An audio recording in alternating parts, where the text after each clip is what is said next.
যতই মনে মনে তৃপ্তি বোধ করেন বিএনপি সবচেয়ে বড় দল, জনগণ যদি মুখটা ফিরিয়ে নেয় আপনার আমার কিন্তু কোনো স্থান নেই।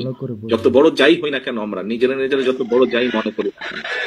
আমি আজকে গত কয়েক মাস ধরে বলছি, সামনের নির্বাচন এত সহজ নয় আপনারা যত সহজ ভাবছেন। নিজের মনে যতই বড়াই করুন, আরে বিএনপি তো শাখা প্রশাখা একদম গ্রাম পর্যন্ত আছে, অন্যদের কি এত আছে? এত বড়াইয়ের কিছু নেই। থাকতে পারে আপনার শাখা প্রশাখা, প্রিয় সহকর্মীবৃন্দ, আমাদের নেতাকর্মীরা তৈরি করেছে সেই শাখা প্রশাখা, গ্রাম পর্যন্ত দলকে নিয়ে গেছে, ওয়ার্ডে ওয়ার্ডে দলকে নিয়ে গেছে।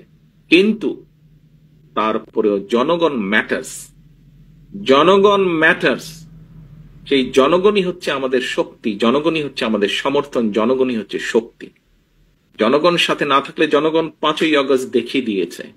কাজে আমরা যদি ভুল করি, জনগণ আবার কোনো একটা কিছু দেখিয়ে দিবে, তখন কিন্তু পস্তাতে হবে, তখন কিন্তু হাপিত্তেশ করতে হবে।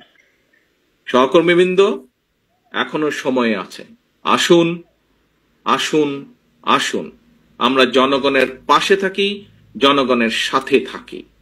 যারা এমন কিছু করবে যা আপনাকে আমাকে ক্ষতিগ্রস্ত করবে, যা আমার দলকে ক্ষতিগ্রস্ত করবে, যা আমাদের দল ক্ষতিগ্রস্ত হবে, আমরা তার বিরুদ্ধে প্রতিবাদ গড়ে তুলব, তার বিরুদ্ধে প্রতিরোধ গড়ে তুলব। আজকে শহীদ জিয়ার 89তম জন্মবার্ষিকীতে যদি শহীদ জিয়াকে সত্যিকার ভাবে আমাদের স্মরণ করতে হয়, যদি শহীদ জিয়াকে সত্যিকার ভাবে সম্মান জানাতে হয়, আজকে দেশনেত্রী খালেদা জিয়া, ওনার জন্য আমরা দোয়া করছি সুস্থতার জন্য, কিন্তু দেশনেত্রী সবচাইতে খুশি হবেন, দোয়া তো আছেই, কিন্তু উনি যখন দেখবেন যে জনগণ সমর্থন দিয়েছে বিএনপির প্রতি, আমি তো মনে করি সবচাইতে বেশি খুশি উনি সেদিন হবেন।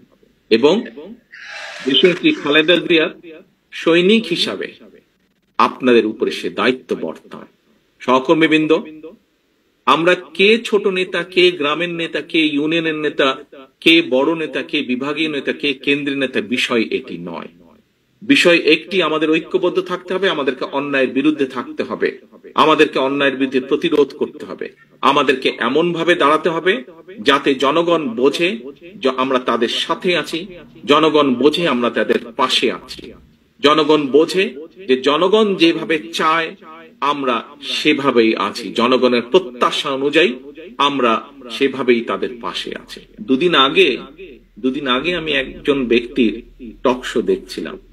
উনি কথা প্রসঙ্গে বলছিলেন, সে আলোচক কথা প্রসঙ্গে বলছিলেন যে উনি এখনো ঠিক বুঝে উঠতে পারছেন না, যেই স্বৈরাচার পালিয়ে গিয়েছে তারা আবার মাথা ছাড়া দেওয়ার চেষ্টা করছে। চেষ্টা ঠিক আছে, করতেই পারে তারা, কিন্তু তারা যদি ভোটের মাঠে নামে, কি নিয়ে তারা মানুষের সামনে হাজির হবে? পেছনের গুলা বাদই দিলাম, উনি বলছেন যে পেছনের গুলো না হয় বাদই দিলাম, এই জুলাই অগস্ট মাসে যে হত্যাকাণ্ড ঘটেছে, প্রায় 1.5 থেকে 2,000 মানুষকে যে হত্যা করেছে, প্রায় 30,000-এর মতন মানুষকে যে তারা জখম করেছে, ইউনিসেফের বক্তব্য অনুযায়ী 64টা শিশুকে তারা হত্যা করেছে, এর জবাব তারা মানুষের সামনে কি দিবে? এই জবাবগুলো তো তাদেরকে দিতেই হবে। সহকর্মীবৃন্দ, আমরা যদি সেই দিনটি আসা পর্যন্ত আমাদের ভিতরে যদি কেউ কিছু করে, জবাব তো আপনাকে দিতে হবে। যখন আপনি 2 দিন পরে ভোটের জন্য মানুষের কাছে যাবেন, আপনাকে জবাব দিতে হবে না? সে যদি বলে যে এই মিয়া, তোমার ওই লোক এসে আমার সাথে এই ব্যবহার করেছে বা আমার প্রতি এই অন্যায় অবিচার করেছে, তোমার দলের লোক এসে, আপনি কি জবাব? আপনি কি যদি তখন যদি শুধু জবাব দেন ভাই ওকে তো চিনি না, ও দলের কেউ না, তাতে কি হয়ে যাবে? তাতে তো হবে না। প্রিয় সহকর্মীবৃন্দ, আমাদের সামনে উদাহরণ আছে, একদম কটকটা একদম পরিষ্কার উদাহরণ আছে। জনগণ যখন ক্ষিপ্ত হয়, জনগণ কিভাবে স্বৈরাচারকে খেতে দিয়ে দেশ থেকে পালিয়ে যেতে বাধ্য করে। সহকর্মীবৃন্দ, মাত্র কদিন আগে, এখনো চোখের সামনে জল জল করছে সেই উদাহরণ।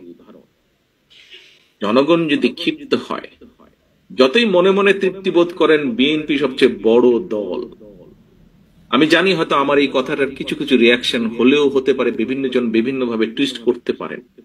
দলীয় প্রোগ্রাম বলছি, তারপরে এটা তো দলীয় থাকবে না, এখানে সাংবাদিক ভাইরা আছেন, ইন্টারনেটে কানেক্টেড, এটা বেরিয়ে যাবে। বিষয়টি হচ্ছে যে জলজল করছে সেই উদাহরণ। কাজেই দিন শেষে কিন্তু সেই জনগণ, দিন শেষে সেই জনগণ, আমরা সকলে সেই জনগণের সমর্থন পাওয়ার চেষ্টা করছি। কাজেই সমর্থন যদি পেতেই হয়, কেন আমরা সত্যিকার ভালোভাবে সেই সমর্থন নেওয়ার চেষ্টা করব না? কেন আপনি অন্যায়ের বিরুদ্ধে চোখ বন্ধ করে রাখবেন? প্রিয় সহকর্মীবৃন্দ, দিন শেষে সেই জনগণের কাছেই যেতে হবে। জনগণ যদি মুখটা ফিরিয়ে নেয়, আপনার আমার কিন্তু কোনো স্থান নেই।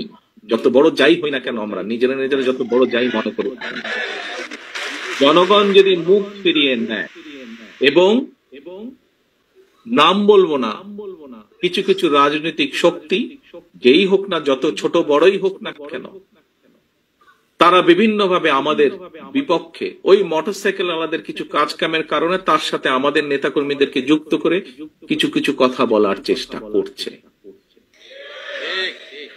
আমাদেরকে সতর্ক সচেতন হতে হবে সহকর্মীবৃন্দ।